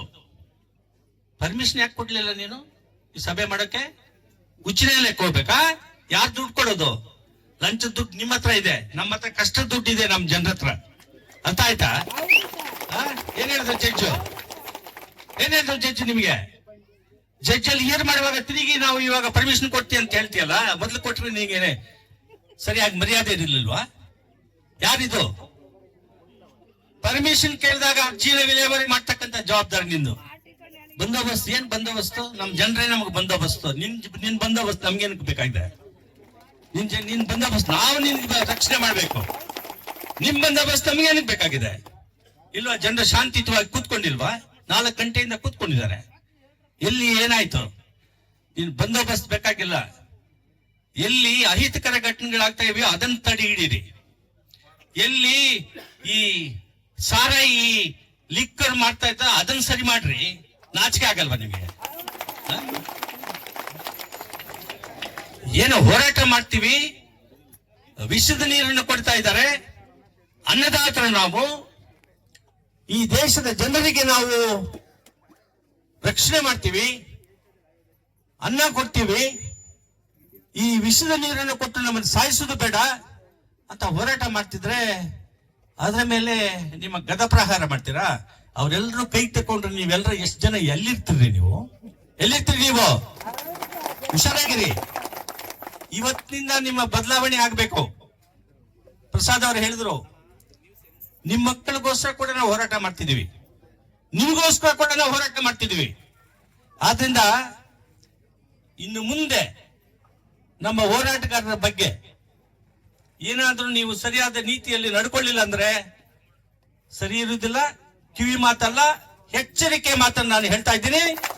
ಸರಿಯಾದ ರೀತಿಯಲ್ಲಿ ಶಾಸಕರ ಪ್ರೈವೇಟ್ ಪ್ರಾಪರ್ಟಿ ಅಲ್ಲ ಇದು. ಶಾಸಕರು ದುರ್ನಡತೆಯಿಂದ ನಡ್ಕೊಂಡ್ರೆ ಅವರ ವಿರೋಧ ಮಾಡೋದೇ ನಮ್ಮ ಕೆಲಸ, ಜನರ ಕೆಲಸ. ಅದು ಸಂವಿಧಾನದಲ್ಲಿ ಹಕ್ಕು. 19ನೇ ಅನುಚ್ಛೇದದಲ್ಲಿ ಕೊಡ್ತಾರೆ.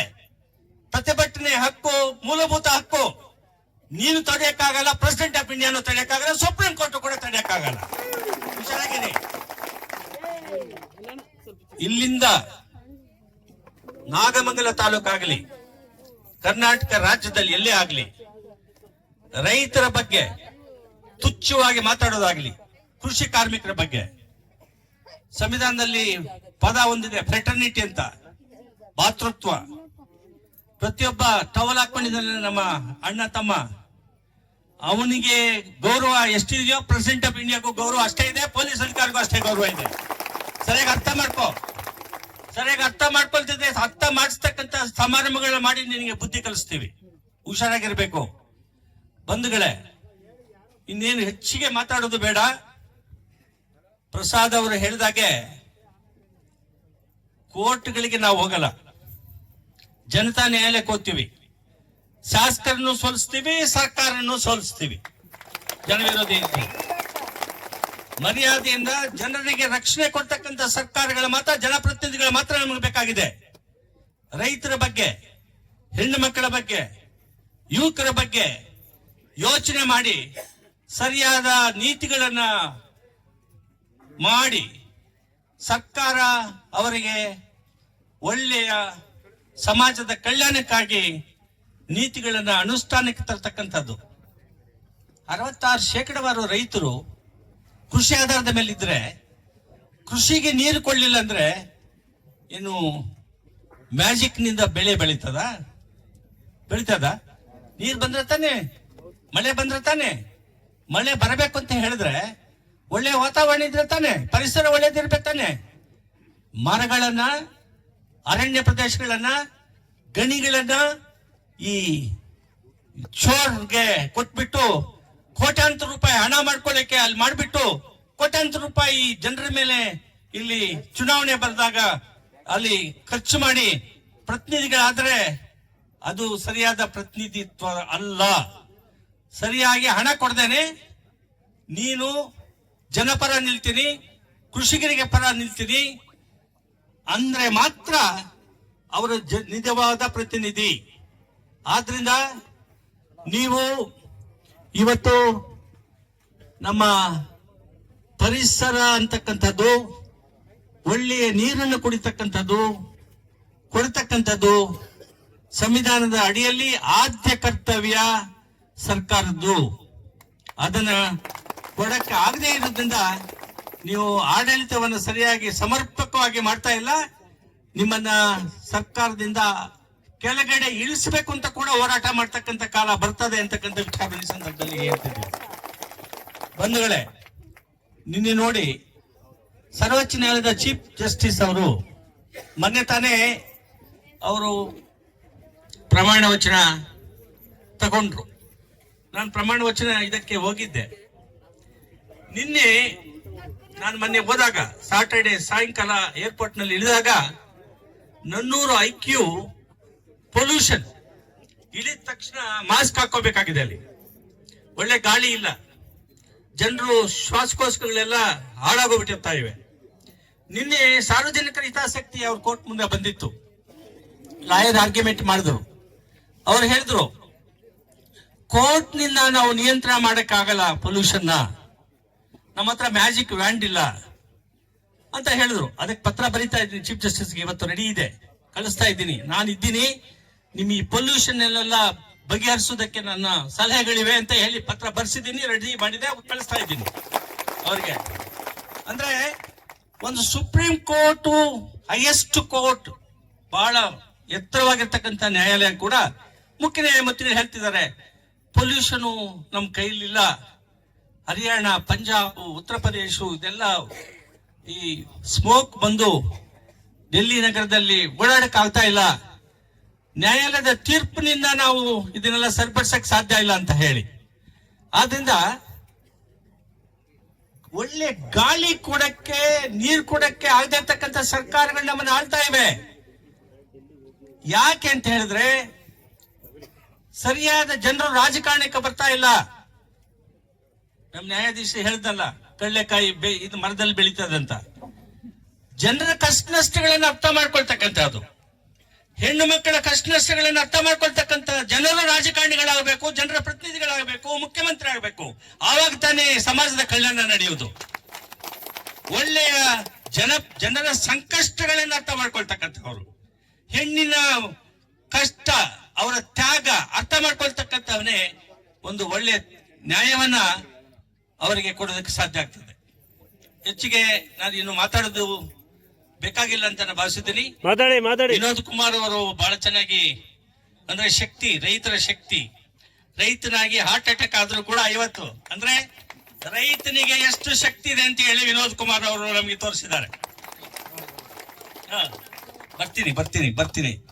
ವಿನೋದ್ ಕುಮಾರ್ ಅವರು ಆಕ್ಟರ್, ಬಹಳ ಒಳ್ಳೆ ಡ್ಯಾನ್ಸ್ ಮಾಡ್ತಾರೆ, ಎಕ್ಸಲೆಂಟ್ ಡ್ಯಾನ್ಸ್ ಮಾಡ್ತಾರೆ. ಅವ್ರಿಗೂ ಸ್ವಲ್ಪ ಅನ್ಯಾಯ ಆಗಿದೆ, ಸ್ವಲ್ಪ ಅಲ್ಲ ಬಹಳ ಅನ್ಯಾಯ ಆಗಿದೆ. ಅದನ್ನ ನಾನು ಇಲ್ಲಿ ಮಾತಾಡಲ್ಲ, ಆ ವಿಚಾರ ನಾನು ಇಲ್ಲಿ ಮಾತಾಡಲ್ಲ. ವಿನೋದ್ ಕುಮಾರ್ ಮಾತು ಬಹಳ ಇಷ್ಟ ಆಗಿದ್ದು ನನಗೆಂದ್ರೆ, ಫಿಲ್ಮ್ ಆಕ್ಟರು ಫಿಲ್ಮ್ ಆಕ್ಟಿಂಗ್ ನಲ್ಲಿ ಹಣ ಮಾಡಿ ಒಳ್ಳೆ ಐಷಾರಾಮಿ ಜೀವನ ನಡೆಸಬೇಕಾಗಿರೋ ರೈತನಾಗಿದೆಯಾ, ನಿನಗೆ ನನ್ನ ವಂದನೆಗಳು. ನಮ್ಮ ಜೊತೆ ವಿನೋದ್ ಕುಮಾರ್, ನಮ್ಮ ಜೊತೆ ಆಂಜನೇಯ ರೆಡ್ಡಿ ಅವರು ಸತತವಾಗಿ ಹೋರಾಟ ಮಾಡ್ಕೊಂಡು ಬರ್ತಾ ಇದ್ದಾರೆ. ಅವ್ರ ಮೇಲೆ ಕೇಸ್ಗಳು, ಅವರ ಧರ್ಮಪತ್ನಿ ಅವರಿಗೆ ಯಾವಾಗ್ಲೂ ಸಹಬಾಳ್ವೆ ಅಂತ ಹೇಳ್ತಾರಲ್ಲ, ರಿಯಲ್ ಧರ್ಮಪತ್ನಿ. ಆಕೆ ಮೈಯಲ್ಲಿ ಹುಷಾರಿಲ್ಲ, ನಿಮ್ಗೆಲ್ಲ ಚೆನ್ನಾಗಿ ಕಾಣಿಸ್ತಾ ಇದ್ದಾರೆ, ಮೇಲೆ ಹುಷಾರಿಲ್ಲ ಆಕೆ. ಆದ್ರೆ ಅವ್ರ ಜೊತೆಯಲ್ಲಿ ಅವರು ಉಷಾ ಆಂಜನೇಯ ರೆಡ್ಡಿ, ನೀವೆಲ್ಲ ಉಷಾ ಆಂಜನೇಯ ರೆಡ್ಡಿ, ಸುಷ್ಮಾ ಶ್ರೀನಿವಾಸಗಳು ಆಗ್ಬೇಕು ಅಂತ ನೀವು ಮತ್ತೆ ಅಲ್ಲಿರೋರೆಲ್ರು ನೀವು ಮುಂದಾಳತ್ವ ವಹಿಸ್ಬೇಕು, ನಾವು ಹಿಂದೆ ಇರಬೇಕು. ಬರೀ ಗೃಹಲಕ್ಷ್ಮಿ, ಬರೀ ಸತ್ಯನಾರಾಯಣ ಪೂಜೆ, ಬರೀ ವರಲಕ್ಷ್ಮಿ ಪೂಜೆ ಇಷ್ಟೇ ಸಾಕಾಗಿಲ್ಲ. ವರಲಕ್ಷ್ಮಿಗೆ ಉದ್ಯೋಗ ಕೊಡಬೇಕು, ವರಲಕ್ಷ್ಮಿಗೆ ಗೌರವ ಕೊಡಬೇಕು. ಆ ರೀತಿ ಕಿತ್ತೂರು ರಾಣಿ ಚೆನ್ನಮ್ಮ ಸದೆಬಡಿದ್ರಲ್ಲ, ಈ ಭ್ರಷ್ಟರನ್ನ, ರಾಜಕಾರಣಿಗಳನ್ನ, ಭ್ರಷ್ಟ ಅಧಿಕಾರಿಗಳನ್ನ ಲಂಚ ಕೇಳಿದ್ರೆ ಸದೆಬಡಿರಿ, ಹುಷಾರಾಗಿ ಈ ಕೆಲಸ ಮಾಡ್ಬೇಕು. ಸೊ ನಮ್ಮ ಆಂಜನೇಯ ರೆಡ್ಡಿ ಅವರು ಬಹಳ ಒಳ್ಳೆ ಮಾತನ್ನ ಮಾತಾಡಿದ್ದಾರೆ. 15 ವರ್ಷದ ಅನುಭವ ಅಂದ್ರೆ ಹೋರಾಟದ ಮೇಲೆ ಗಾಢವಾದ ನಂಬಿಕೆ ಇದೆ. ನಾನಾದ್ರೂ ಹೇಳ್ತಿರ್ತೀನಿ, ನಾನು 9:30ಗೆ ರೆಡಿ ಇದ್ದೆ. ಇವತ್ತು ಆಂಜನೇಯ ರೆಡ್ಡಿ, ನಾನು 9:30ಗೆ ರೆಡಿ ಇದ್ದೀನಿ, ಕೂತ್ಕೊಂಡಿದ್ದೀನಿ ಅಂದೆ. ಇಲ್ಲ ಸರ್, 11 ಗಂಟೆ ಮೇಲೆ ನಾವು ಹೋಗ್ಬೇಕು. ರೈತರು ಪಾಪ ಬೆಳಗ್ಗೆ ಎದ್ದು ಹಾಲು ಕರೆದು ಅಡಿಗೆ ಮಾಡಿ ಹೆಗಲ ಮೇಲೆ ಟವಲ್ ನಮ್ಮ ಯಜಮಾನರಿಗೆಲ್ಲ ಕಳಿಸಿ ನಗರಕ್ಕೆ ಬರ್ಬೇಕು ಅವರು. ಆದ್ರಿಂದ ಸ್ವಲ್ಪ ಟೈಮ್ ಆಗ್ತದೆ ಅಂತ ಹೇಳಿದ್ರು. ಅಂದ್ರೆ ಆಂಜನೇಯ ರೆಡ್ಡಿ ಅವರು ಸತತವಾಗಿ ಜಲಾಗ್ರಹ ಹೋರಾಟದಲ್ಲಿದ್ದಾರೆ. ಅದಕ್ಕೆ ನನ್ನ ಕ್ರಿಯಾ ಸಮಿತಿಗೆ ಅಧ್ಯಕ್ಷರನ್ನು ಮಾಡ್ಕೊಂಡಿದ್ದಾರೆ ಅವರು. ನಿಮ್ಮ ಪರ ನಾನು ಜೀವಂತವಾಗಿರುವವರೆಗೂ ಕೂಡ ನಿಮ್ಮ ಜೀವನದಲ್ಲಿ ನಾನಿದ್ದೀನಿ. ನಾನು ಯಾವಾಗ್ಲೂ ನನ್ನ ಮನೆಯವ್ರಿಗೆ ಹೇಳ್ತಾ ಇರ್ತೀನಿ, ಆಂಜನೇಯ ರೆಡ್ಡಿಗೆ ಏನ್ ರೆಡ್ಡಿ ಅವ್ರು ಬಂದ ತಕ್ಷಣ ಎಲ್ಲ ಕರ್ಕೊಂಡು ಹೊರಟೋಗ್ಬಿಡ್ತಾರೆ ಅಂತ ನನ್ನ ಹೆಂಡತಿಗೆ ಭಯ. ಅವ್ರಿಗೆ ಹೇಳ್ತಾರೆ, ಇಲ್ಲ ಮೇಡಮ್ ಅಂತ ಹಿಂಗ್ ಕೈ ಹೇಳ್ಬಿಟ್ಟು ಕರ್ಕೊಂಡ್ ಬಿಡ್ತಾರೆ. ನಾನು ಹೆಂಡತಿಗೆ ಹೇಳ್ತೀನಿ, ನನ್ನ ಮನೆಯಲ್ಲಿದ್ರೆ ನನಗೆ ಆರೋಗ್ಯ ಸರಿ ಇರುವುದಿಲ್ಲ. ಜನರ ಮಧ್ಯೆ ಬಂದು ನಿಮ್ಮ ಮುಖಗಳು ನೋಡಿದಾಗ, ನಿಮ್ಮ ಸಂತಸ ಕಷ್ಟದಲ್ಲಿ ಭಾಗಿಯಾದಾಗ ನನಗೆ ಎನರ್ಜಿ ಜಾಸ್ತಿ ಆಗ್ತದೆ. ಅವ್ರಿಗೆ 75 ವರ್ಷ ಅಂತ ಹೇಳಿದ್ರು. ಎನರ್ಜಿ ಯಾಕೆ ಜಾಸ್ತಿ ಆಗ್ತದೆ, ನಿಮ್ಮನ್ನೆಲ್ಲ ನೋಡಿದಾಗ, ನಿಮ್ ಕಷ್ಟ ನಷ್ಟ, ನಿಮ್ಮ ಹಸನ್ಮುಖಿ ಮುಖಗಳನ್ನೆಲ್ಲ ನೋಡಿದಾಗ ನಿಮಗೆ ಇರ್ತಕ್ಕಂತ ಕಷ್ಟದಲ್ಲಿ ನಾನು ಭಾಗಿಯಾಗಬೇಕು ಅಂತ ನನಗೆ ಆಸೆ ಆಗ್ತದೆ. ಯಾಕಂತ ಹೇಳಿದ್ರೆ ನನ್ನ ತಾಯಿಯನ್ನು ನಾನು ನೆನೆಸ್ಕೊಳ್ತೀನಿ. ನಾನು ಎಲ್ಲ ಕೆಲಸ ಮಾಡಿದ್ದೀನಿ. ನಮ್ಮ ತಾಯಿಗೆ ಹಾಲು ಕರೆದ್ರೆ ಮಜ್ಜಿಗೆ ಮಾಡ್ತಿದ್ದೆ, ಕಸ ಗುಡಿಸ್ತಿದ್ದೆ, ನಾನು ಸಗಣಿ ತೆಗಿತಿದ್ದೆ. ಬುಡ್ಡಿಯಲ್ಲಿ ಓದ್ಕೊಂಡು ಸುಪ್ರೀಂ ಕೋರ್ಟ್ ವರ್ಗ ಹೋದೆ. ನಿಮ್ಮ ಮಕ್ಕಳೆಲ್ಲರೂ ಕೂಡ ತುಸ್ಪುಸ್ ಇಂಗ್ಲಿಷ್ಗೆ ಏನು ಕಲಿಸ್ಬೇಕಾಗಿಲ್ಲ, ಆ ಕಾನ್ವೆಂಟ್ ಸ್ಕೂಲ್ಗೆ ಏನ್ ಬೇಕಾಗಿಲ್ಲ. ನಾನಿಲ್ಲಿ ಸಾಕ್ಷಿ. ಆದ್ರಿಂದ ನಮ್ಮ ತಾಯಿ ಯಾಕೆ ನನ್ಗೆ ಜ್ಞಾಪ ಬರ್ತಾ ಅಂದ್ರೆ, 4 ಗಂಟೆಗೆ ಎದ್ದು ಬೆಲ್ಲದ ಕಾಫಿ. ಅವಾಗ ನಮ್ಮ ಮನೆಗೆ ಕಾಫಿಗೆ ಬರೋರು ಎಲ್ಲರೂ, ಬೇರೆ ಜನ ಎಲ್ಲ ಬ್ರಾಹ್ಮಣರೆಲ್ಲ ಬರೋರು, ಅವ್ರಿಗೆಲ್ಲ ಕಾಫಿ ಕೊಡ್ತಿದ್ರು. ನಮ್ಮ ತಾಯಿ ಕಷ್ಟವನ್ನ ನಾನು ನೋಡಿದಾಗ, ಈ ರೀತಿಯ ತಾಯಂದ್ರು, ನನ್ನ ಎಲ್ಲಾ ತಾಯಂದ್ರು ಅದೇ ರೀತಿ ಕಷ್ಟ ಪಡೋದು. ಒಂದು ಸೀರೆಯಲ್ಲಿ ಸ್ನಾನ ಮಾಡಿ ನಮ್ಮ ತಾಯಿ ಜಮೀನನ್ನ ಉಳಿಸಿದ್ರು. ಅಂದ್ರೆ ನಿಮ್ಮ ಕಷ್ಟ ನೇರವಾಗಿ ನನಗೆ ಗೊತ್ತಿದೆ. ಆದ್ರಿಂದ ನನಗೆ ವಿಶೇಷವಾದ ಕಾಳಜಿ, ವಿಶೇಷವಾದ ನನ್ನ ಪ್ರೇಮ. ಹೆಣ್ಣು ಮಕ್ಕಳು ಅವ್ರ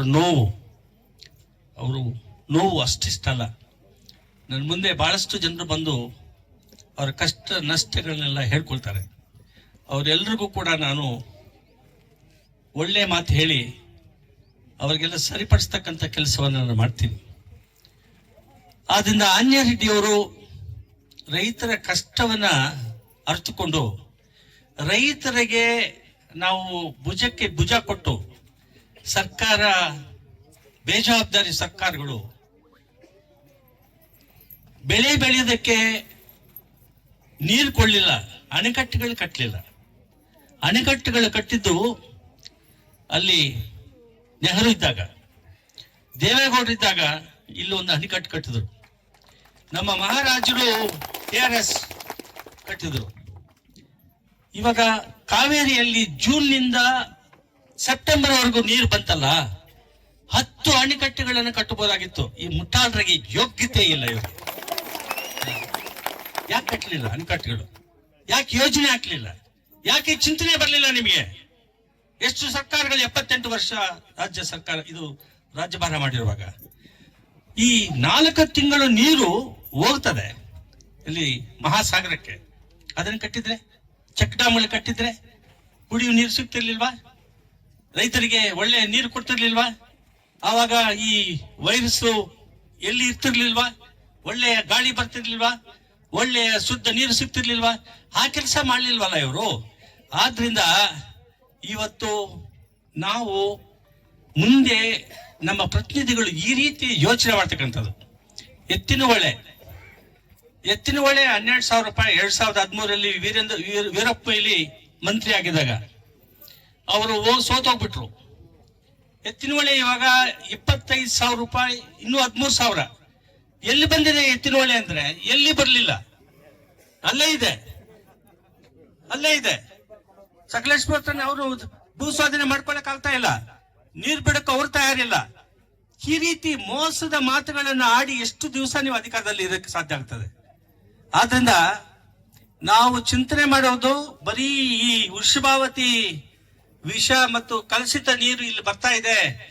ಪೈಪ್ಗಳ ಕಾಂಟ್ರಾಕ್ಟ್ ಬಿನಾಮಿ ಟ್ರಾನ್ಸಾಕ್ಷನ್ ಅಲ್ಲಿ ಮಾಡ್ಕೊಂಡಿದ್ದಾರೆ, ಬಿನಾಮಿ ಕಾಂಟ್ರಾಕ್ಟರ್. ಕರೆಕ್ಟಾ? ಗೊತ್ತಿದೆ ನನಗೆ, ಎಲ್ಲ ವಿಷಯ ಗೊತ್ತಿದೆ. ಇಂಥದ್ದು ಅವಶ್ಯಕತೆ ನಮಗಿಲ್ಲ. ಚೆಕ್ ಡ್ಯಾಮ್ಗಳು ಕಟ್ಟಬೇಕು, ಅಣೆಕಟ್ಟುಗಳು ಕಟ್ಟಬೇಕು, ನೀರು ಪ್ಯೂರೈಕೆ ಆಗಬೇಕು. ನಾವು ಬೆಳೀತಕ್ಕಂತ ಬೆಲೆಗೆ ಮಿನಿಮಮ್ ಸಪೋರ್ಟ್ ಪ್ರೈಸ್ ಕೊಡಬೇಕು, ಅದು ಇಂಪಾರ್ಟೆಂಟ್. ಲಿಪ್ಸ್ಟಿಕ್ಗೆ ಪ್ರೈಸು, ಪೌಡರ್ಗೆ ಫಿಕ್ಸಡ್ ಪ್ರೈಸು, ಸ್ಯಾರಿಗೆ ಫಿಕ್ಸಡ್ ಪ್ರೈಸು, ಟೂತ್ ಪೇಸ್ಟ್ಗೆ ಫಿಕ್ಸಡ್ ಪ್ರೈಸು. ಆದ್ರೆ ನಮ್ಮ ರೈತರು 1 ಲೀಟರ್ಗೆ 2 ರೂಪಾಯಿ ಜಾಸ್ತಿ ಮಾಡ್ತೀವಿ ಅಂತ ಹೇಳಿದ್ರೆ ನಮ್ಮ ಐಷಾರಾಮಿ ಜೀವನ ಮಾಡ್ತಕ್ಕಂಥವ್ರು ಏನು ಕೂಗು ಬಿಡ್ತಾರೆ. 4 ಗಂಟೆಗೆ ಎದ್ದು ಆ ಚಳಿಯಲ್ಲಿ ಹೋಗಿ ಸಗಣಿ ತಟ್ಕೊಂಡು ಅದನ್ನೆಲ್ಲ ಹಾಲು ಕರೆದ್ರೆ ಗೊತ್ತಾಗುತ್ತೆ ಅವ್ರಿಗೆ. ಹಾಲು ಸಪ್ಲೈ ಮಾಡೋರಿಗೆ 2 ರೂಪಾಯಿ ಜಾಸ್ತಿ ಮಾಡಿದ್ರೆ ಏನಾಗ್ತದೆ? ಏನಾಗುದಿಲ್ಲ.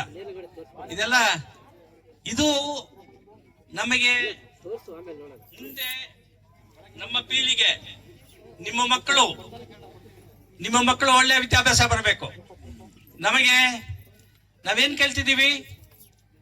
ವಿದ್ಯಾಭ್ಯಾಸ, ಒಳ್ಳೆ ವಿದ್ಯಾಭ್ಯಾಸ ಅಂತ ಹೇಳಿದ್ರೆ ಇಂಗ್ಲಿಷ್ ನಲ್ಲಿ ಮಾತಾಡೋದೇ ವಿದ್ಯಾಭ್ಯಾಸ ಅಲ್ಲ. ಜನರ ಪ್ರೀತಿ, ಪ್ರೇಮ, ಕಷ್ಟ, ನಷ್ಟ ಅರ್ಥಕೊಳ್ತಕ್ಕಂಥದ್ದೇ ಜನರಿಗೆ ನಮ್ಮ ಮಕ್ಕಳಿಗೆ ಕಲಿಸ್ಬೇಕಾಗಿರೋದು. ಒಂದು ಒಳ್ಳೆ ಬಂಗ್ಲಾ ಕಟ್ಬಿಟ್ಟು ಐಷಾರಾಮಿ ಜೀವನ ಮಾಡೋದಲ್ಲ, ಜನರನ್ನ ಪ್ರೀತಿಸ್ತಕ್ಕಂಥದ್ದು, ಜನರನ್ನ ಗೌರವಿಸ್ತಕ್ಕಂಥದ್ದು. ಎಲ್ಲಾ ಜನರು ನಮ್ಮವರು, ನಮ್ಮ ಸಮುದಾಯ, ನಮ್ಮ ದೇಶ, ನಮ್ಮ ರಾಜ್ಯ ಅಂತ ಒಂದು ಕುಟುಂಬಕ್ಕೆ ಸೀಮಿತ ಅಲ್ಲ. ಎಲ್ಲಾ ವರ್ಗದ ಜನ, ಎಲ್ಲಾ ಜಾತಿಯ ಜನ, ಎಲ್ಲರನ್ನೂ ಪ್ರೀತಿಸ್ತಕ್ಕಂತ ಮನೋಭಾವನೆಗಳನ್ನ ಬೆಳೆಸ್ತಕ್ಕಂತ ವಿದ್ಯಾಭ್ಯಾಸ ಬೇಕಾಗಿದೆ ಅಂತ ಶಾಲೆಗಳು. ಗೌರ್ಮೆಂಟ್ ಶಾಲೆ ನಮ್ಮ ನಿನ್ನೆ ಹೋಗಿದ್ದೆ. ನಾನು ಓದಿದ ಶಾಲೆಯಲ್ಲಿ ಶಾಲೆ ಬಿದ್ದೋಗ್ಬಿಡ್ತಾ ಇದೆ, ಅದಕ್ಕೆ ಏನಾದ್ರು ಕಟ್ಸೋಣ ಅಂತೇಳಿ ಆ ಟೀಚರ್ನ ಕರೆದೆ. ಅವ್ರು ಹೇಳಿದ್ರು, ಸರ್ 45 ಜನ ಮಾತ್ರ ಇದ್ದಾರೆ ಅಂದ್ರು. ಮಿಡ್ಲ್ ಸ್ಕೂಲ್ ಇದೆ, ಹೈಯರ್ ಮಿಡ್ಲ್ ಸ್ಕೂಲ್, 45 ಜನ, 4 ಜನ ಟೀಚರ್ಸ್. ಅಂದ್ರೆ ಒಂದು ಖಾಸಗಿಯ ವಿದ್ಯಾಭ್ಯಾಸದ ಶಾಲೆಗಳಿಗೆ ಪರ್ಮಿಷನ್ ಕೊಡ್ತಾ ಇದೆ ಸರ್ಕಾರ. ಅಂದ್ರೆ ಜನಪರ ಇದ್ದಾರೆ ಇವರೆಲ್ಲ, ರೈತರ ಪರ ಇದ್ದಾರೆ ಇವರೆಲ್ಲ, ಕೃಷಿ ಕಾರ್ಮಿಕರ ಪರ ಇದ್ದಾರೆ ಇವರೆಲ್ಲರೂ ಕೂಡ ಬಂಡವಾಳಶಾಹಿ ಪರ ಇರ್ತಕ್ಕಂತಹ ಸರ್ಕಾರ ಇದು. ಆದ್ರಿಂದ ರೈತರನ್ನ ಸಂರಕ್ಷಣೆ ಮಾಡ್ತಕ್ಕಂಥದ್ದು ರಾಜಕೀಯ ಪಕ್ಷಗಳ ಅತೀತವಾಗಿ ನೀವೆಲ್ಲರೂ ಕೂಡ ನಿಮ್ಮ ಮಕ್ಕಳ ವಿದ್ಯಾಭ್ಯಾಸ, ನಿಮ್ಮ ಮಕ್ಕಳಿಗೆ ಉದ್ಯೋಗ, ನಿಮ್ಮ ಮಕ್ಕಳಿಗೆ ಮನೆ, ನಿಮ್ಮ ಮಕ್ಕಳಿಗೆ ಸುಖವಾಗಿ ಆರೋಗ್ಯಕರವಾಗಿರ್ತಕ್ಕಂಥ ಹಾಸ್ಪಿಟ್ಲ್ಗಳು, ಇದು ಮಾಡ್ತಕ್ಕಂಥ ಕೆಲಸವನ್ನ ಸತತವಾಗಿ ಹೋರಾಟಗಳು ಮಾಡಿಕೊಂಡು ನಾವು ಇಲ್ಲಿ ಮಾಡಬೇಕಾಗಿದೆ. ಆ ನಿಟ್ಟಿನಲ್ಲಿ ನೀವೆಲ್ಲರೂ ಮಾಡ್ತೀರಿ. ಬಹಳಷ್ಟು ಸಮಯ ಆಗಿದೆ. ನಿಮ್ಮೆಲ್ಲರಿಗೂ ಒಳ್ಳೇದಾಗ್ಲಿ. ನಿಮ್ಮ ಜೊತೆಯಲ್ಲಿ ರಾತ್ರಿ ನೀವು ನನ್ನ ಕರೀರಿ, ನಾನು ಬರ್ತೀನಿ. ಡೋಂಟ್ ವರಿ, ನಿಮ್ಗೆ ಏನು ತೊಂದರೆ ಇಲ್ಲ. ನಿಮ್ಮನ್ನ ಯಾರು ಮುಟ್ಟಕ್ಕೆ ಬರೋದಕ್ಕೆ ಸಾಧ್ಯ ಇಲ್ಲ. ಈ ಸಮಾರಂಭದಲ್ಲಿ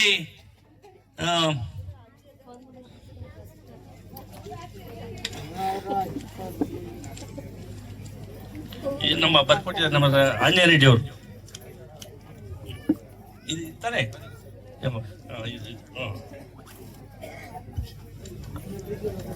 ನಮ್ಮ ಹರೀಶ್ ಅವರು ಆಂಜನೇಯ ರೆಡ್ಡಿ ಎಲ್ಲಿರ್ತಾರೋ ಅಯೋಧ್ಯದಲ್ಲಿ ರಾಮನ ಪಕ್ಕದಲ್ಲಿ ಲಕ್ಷ್ಮಣ ಇದ್ದಾಗೆ ಹರೀಶ್ ಅವರು ಪಾಪ ಯಾವಾಗ್ಲೂ ಅವ್ರ ಜೊತೆಯಲ್ಲಿ ಕೈ ಕೊಟ್ಟು ಕೆಲಸ ಮಾಡ್ತಿರ್ತಾರೆ. ಆಮೇಲೆ ಜಿ ಹಳ್ಳಿ ನಾರಾಯಣ ಸ್ವಾಮಿ ಅವರು ಇರ್ತಾರೆ, ರಾಮು ಶಿವಣ್ಣ ಅವರಿದ್ದಾರೆ, ನಂಜಪ್ಪ ಅವರಿದ್ದಾರೆ, ಸಂಜೀವ್ ನಾಯಕ್ ಅವರಿದ್ದಾರೆ, ಸುಷ್ಮಾ ಶ್ರೀನಿವಾಸ್ ಬಗ್ಗೆ ಇವಾಗಲೇ ಹೇಳಿದ್ದೀನಿ. ನೀವು ಬರೀ ಕಿತ್ತೂರು ರಾಣಿ ಚೆನ್ನಮ್ಮ ತರ ಹೊಡಿತಾ ಇರ್ಬೇಕಮ್ಮ. ಯಾರ ಬಂದ್ರೆ ನೋಡಿ, ತೊಂದರೆ ಪಡಬೇಡ. ಕಿತ್ತೂರು ರಾಣಿ ಚೆನ್ನಮ್ಮಗಳು ಬೇಕು, ಝಾನ್ಸಿ ಲಕ್ಷ್ಮೀಬಾಯಿ ಬೇಕು. ನೀವೆಲ್ಲರೂ ಮುಂದೆ ಬರಬೇಕು. ನೀವು ಇಲ್ಲಿ ಮುಂದೆ ಸೀಟ್ ನಲ್ಲಿ ಕುತ್ಕೊಂಡಿರೋದಲ್ಲ, ನೀವೆಲ್ಲರೂ ನಮ್ಮ ಮುಂದೆ ಇದ್ರೆ ನಿಮ್ಮ ಮುಂದೆ ನಾವೆಲ್ಲ ಇರ್ತೀವಿ. ಖಂಡಿತ ಇರ್ತದೆ. ನಿಮಗೆ ರಾಜಕೀಯ ಶಕ್ತಿ ಬರಬೇಕು. ಅದು ಸುಮ್ಮನೆ ಸಂವಿಧಾನಕ್ಕೆ ತಿದ್ದುಪಡಿ ಆದ ತಕ್ಷಣ ನಿಮಗೆ ರಾಜಕಾರಣದಲ್ಲಿ ಪ್ರತಿನಿಧಿತ್ವ ಸಿಕ್ಕುತ್ತೆ ಅಂತ ನೀವು ಏನು ಆಸೆ ಇಟ್ಕೋಬಿಡಿ. ಅದಕ್ಕೆ ಇನ್ನೊಂದು 20 ವರ್ಷ ಬೇಕಾಗಿದೆ.